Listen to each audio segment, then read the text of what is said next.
Pravdepodobne si väčšina z vás teraz hovorí, že wow, Maťo, ty kokos, aký krásny obraz to bol.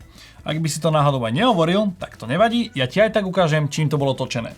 Dámy a páni, toto je, stále si dovolím tvrdiť, že horúca novinka od značky Sirui, správne teda podľa zahraničných by si to malo vyslovať Surrey. Ešte pre také veľmi jednoduché info, že v čom je anamorfický objektív taký špeciálny, poznáte dva typy objektívov. Sférické a anamorfické. Sférické sú klasické fotoobjektívy, ktoré sú robené na štvorcový formát. Anamorfické objektívy tým, že majú ten skvíz, tak sú robené na širší záber, avšak trošku užší. Oni v podstate vpredu majú, nazvem to, takú cylindrickú predsádku, ktorá vám presne ten záber samotný rozšíri. Nazýva sa to, že ten objektív má skvíz. Táto 35 by bol, nazvem to, cca taký ekvivalent 24 mm pri sférickom objektíve. Skrátke povedané, anamorfické objektívy sú robené na širší záber. Samozrejme, ja som už video o anamorfickom objektíve mal, dole v popise ho nájdeš, kľudne si ho potom pozri. Avšak je veľmi dôležité, že prečo vám ja tento objektív predstavujem. Toto je objektív z novej rady Saturn a toto je jeho predchádzajúca verzia z rady Venus. Myslím si, že každý normálny človek si všimne, že čo sa týka veľkosti, tak naozaj ste tu na polovičnej úrovni. Pri tomto objektíve ste na úrovni 420 gramov. Výrobca to dosiahol práve tým, že tu dal kombináciu karbónu a hliníku. A tým, že je tento objektív také vreckové balenie, myslím, že seriózne vreckové balenie, a práve vďaka jeho rozmerom a hmotnosti bude podľa mňa veľmi obľúbený práve u ľudí, ktorí točia na drone. Alebo kľudne aj u ľudí, ktorí majú nejaký malý gimbal, ktorý neuniesie takú veľkú váhu a nejaký malý foťačík a chceli by k nemu anamorfický obraz. Tu si myslím, že potom to títo ľudia siahnu. Konkrétne ohnisková vzdialenosť 35 mm a clona T2,9. Samotný skvíz tohto objektívu, alebo teda to, že ako máte veľmi vy stlačený ten záber, 1,6. Keď som si tak rozoberal ten skvíz, tak 1,3 mi prišlo veľmi, tak nazvem to, že málo, že nebol tam až tak veľký skvíz, chcel by som to trošku viac mať také filmovejšie s tými čiernymi barmi hore a dole. A ten skvíz 2 mi prišiel až tak moc, že strácam tam takú trošku výšku. Je to síce pekne široké, ale niekedy do vrchu na tom zábere chcete aj trošku viac obsahu.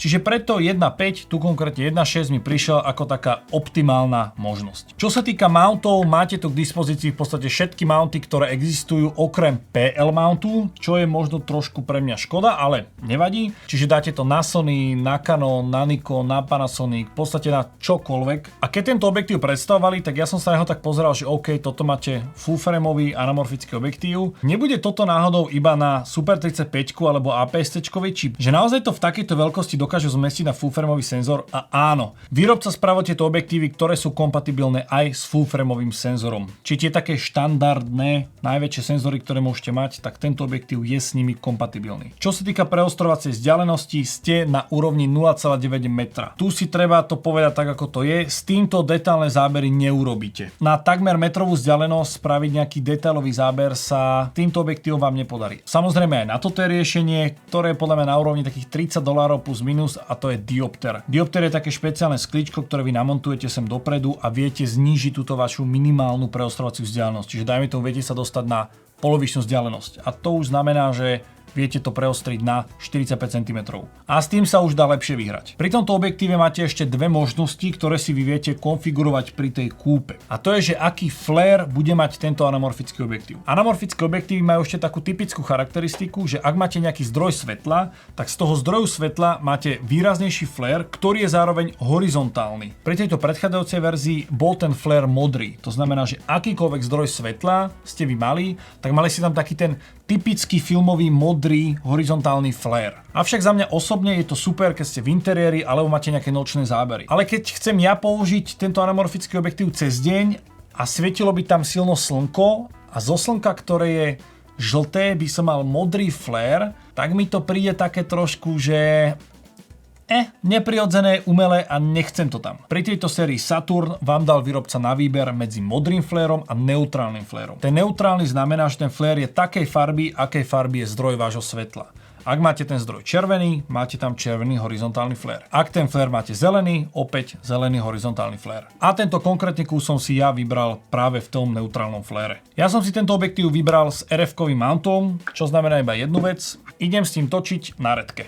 Aj pri tých záberoch, ktoré ste videli na úvod, ja som sa rozhodol, že tento objektív otestujem počas hokejového tréningu. Mal som dva setupy, ktoré som používal, tu som mal samozrejme náhľadový monitor a mal som to jednoducho z ruky, ostrel som si rukou. Druhá verzia, ktorá bola, keďže ja zbožňujem korčulovanie, zobral som si korčule, zobral som si gimbal, dal som si tam tú redku a keďže tento objektív je manuálny, tak som musel nejakým spôsobom ostriť. Nevedel som si úplne predstaviť mať celú tú konštrukciu s kamerou, korčulovať pri tom, pozerať sa na monitor, ešte ostriť a otáčať sa okolo toho hokejistu, tak som si zvolil trošku jednoduchšiu verziu, sem som dal ostrenie, ktoré má v sebe lidar a ten lidar mi v podstate sem spravil autofokus. Keď som sa vrátil z točenia, tak som mal dva také poznatky, ktoré sa týkali práce s týmto objektívom. Keď som mal kameru v ruke a ostrel som si takto manuálne, tak vám úprimne poviem, že nebol to pre mňa až taký veľký komfort, pretože som ja osobne naozaj zvyknutý na takéto sklá. Tu je ten ostriaci krúžok väčší, mne osobne sa to trošku lepšie drží v ruke, keďže ja osobne mám dosť veľké ruky a tu mi to prišlo také, že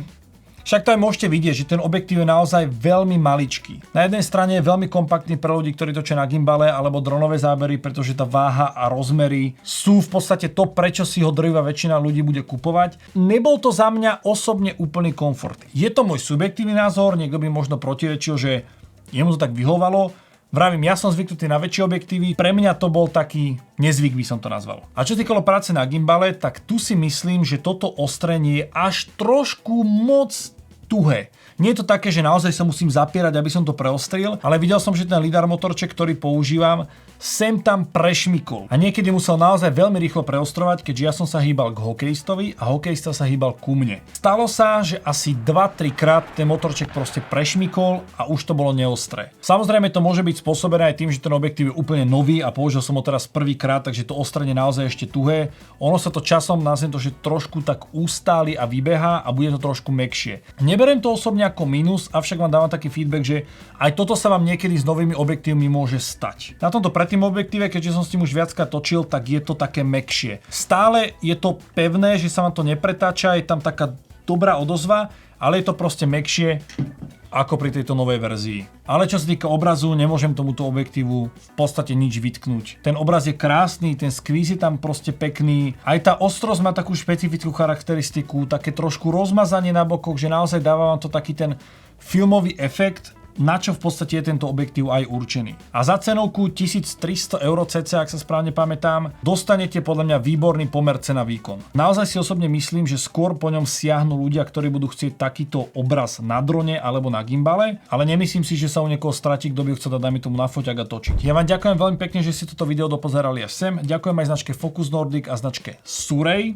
Dúfam, že som to dobre vyslovil, pretože aj vďaka ním mohlo vzniknúť toto video a ja som vám mohol tento objektív predstaviť. Takže vďaka ešte raz a vidíme sa opäť o týždeň. Zatiaľ sa majte a čaute.